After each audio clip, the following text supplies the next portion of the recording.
نحمده ونصلی علی رسولہ الکریم اما بعد فاعوذ باللہ من الشیطان الرجیم بسم اللہ الرحمن الرحیم۔ جی ناظرین کرام، آداب زندگی کے سبق کے سلسلے میں آج 30ویں سبق کے ساتھ ہم آپ کی خدمت میں حاضر ہیں۔ آج کا سبق نکاح و طلاق، خلع و زہار اور خرید و فروخت وغیرہ کے حوالے سے ہے۔ اللہم صلی علی محمد النبی الامی وعلی آلہ وسلم تسلیما کثیرا کثیرا۔ نکاح و طلاق، خلع و زہار۔ مسئلہ نمبر 1، بعض جگہ عوام کا یہ گمان ہے کہ بلا گواہ بھی محض مرد و زن کی رضامندی سے نکاح ہو جانے کو درست سمجھتے ہیں اور اس کا نام تن بخشی رکھا ہے۔ سو یہ گمان باطل محض ہے، اس طرح ہرگز نکاح نہیں ہوتا، وہ زنا ہوگا۔ مسئلہ نمبر 2، مشہور ہے کہ پیر کو مریدنی سے نکاح درست نہیں، یہ محض غلط ہے۔ ہمارے پیغمبر صلی اللہ علیہ وسلم اپنی سب بیویوں کے پیر تھے۔ مسئلہ نمبر 3، مشہور ہے کہ 20 اولاد ہونے سے نکاح ٹوٹ جاتا ہے، یہ بھی محض غلط ہے۔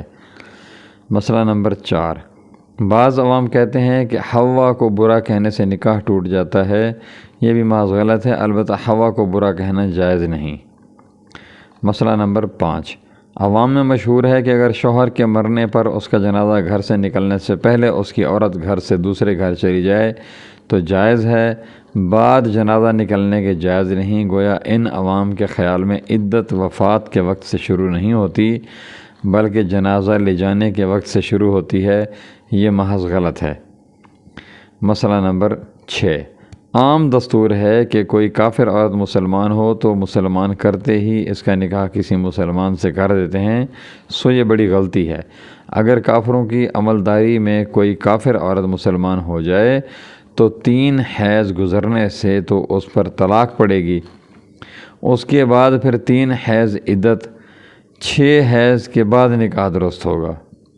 مسئلہ نمبر 7، بیوی اگر شوہر کو باپ کہہ دے تو عوام سمجھتے ہیں کہ نکاح میں خلل ہو جاتا ہے، سو یہ محض بے اصل بات ہے، بلکہ اگر شوہر بھی بیوی کو ماں یا بیٹی کہہ دے تو نکاح میں فرق نہیں آتا، البتہ بیہودہ بات ہے۔ ہاں اگر یوں کہہ دے کہ تو مجھ پر مثل ماں یا بیٹی کے ہے تو اس میں بعض صورتوں میں عورت حرام ہو جاتی ہے، جس کی تفصیل ضرورت کے وقت علماء سے معلوم ہو سکتی ہے۔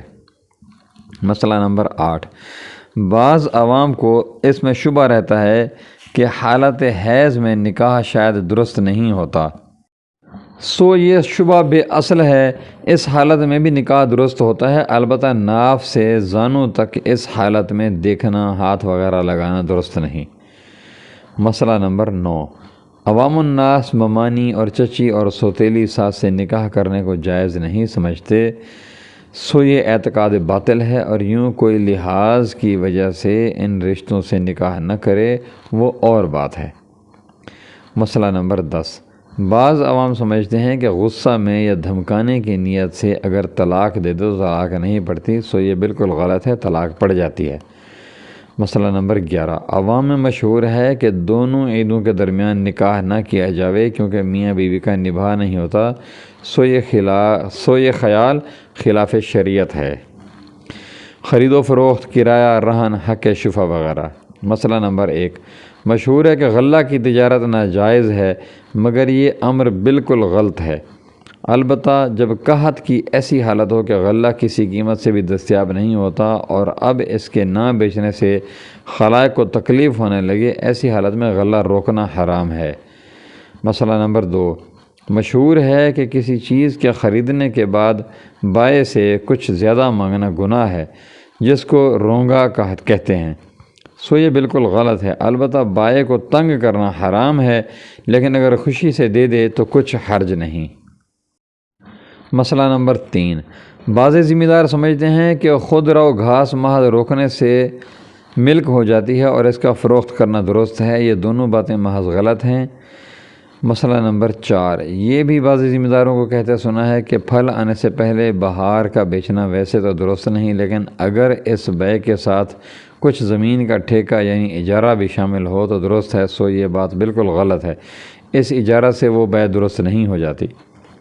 مسئلہ نمبر 5، عام ذمہ داروں کا یہ خیال ہے کہ اگر رہن میں راہن زمین مرہونہ کے منافع کو حلال کر دے تو وہ حلال ہو جاتا ہے، سو یہ بالکل صحیح نہیں، بلکہ جب رہن میں انتفاع مشروط یا معروف ہوگا حرام ہوگا۔ مسئلہ نمبر 6، بعض عوام گدھے اور گھوڑے کی جفتی کو برا سمجھتے ہیں، سو اس کی بھی کچھ اصل نہیں، البتہ اس کی اجرت لینا جائز نہیں۔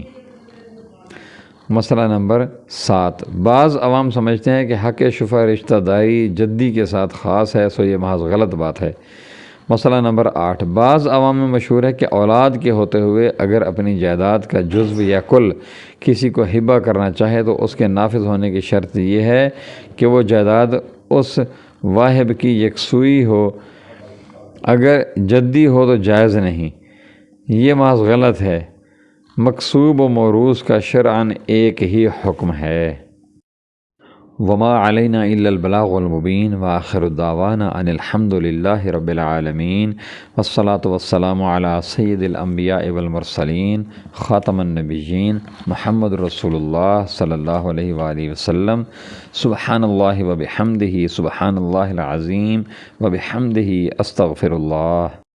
جی ناظرین کرام، اگر آپ نے ابھی تک ہمارے چینل کو سبسکرائب نہیں کیا تو براہ مہربانی ہمارے چینل کو سبسکرائب کریں، ہماری ویڈیوز کو لائک کریں اور اپنے دوستوں سے شیئر کریں۔ جزاکم اللہ خیر و احسن الجزاء۔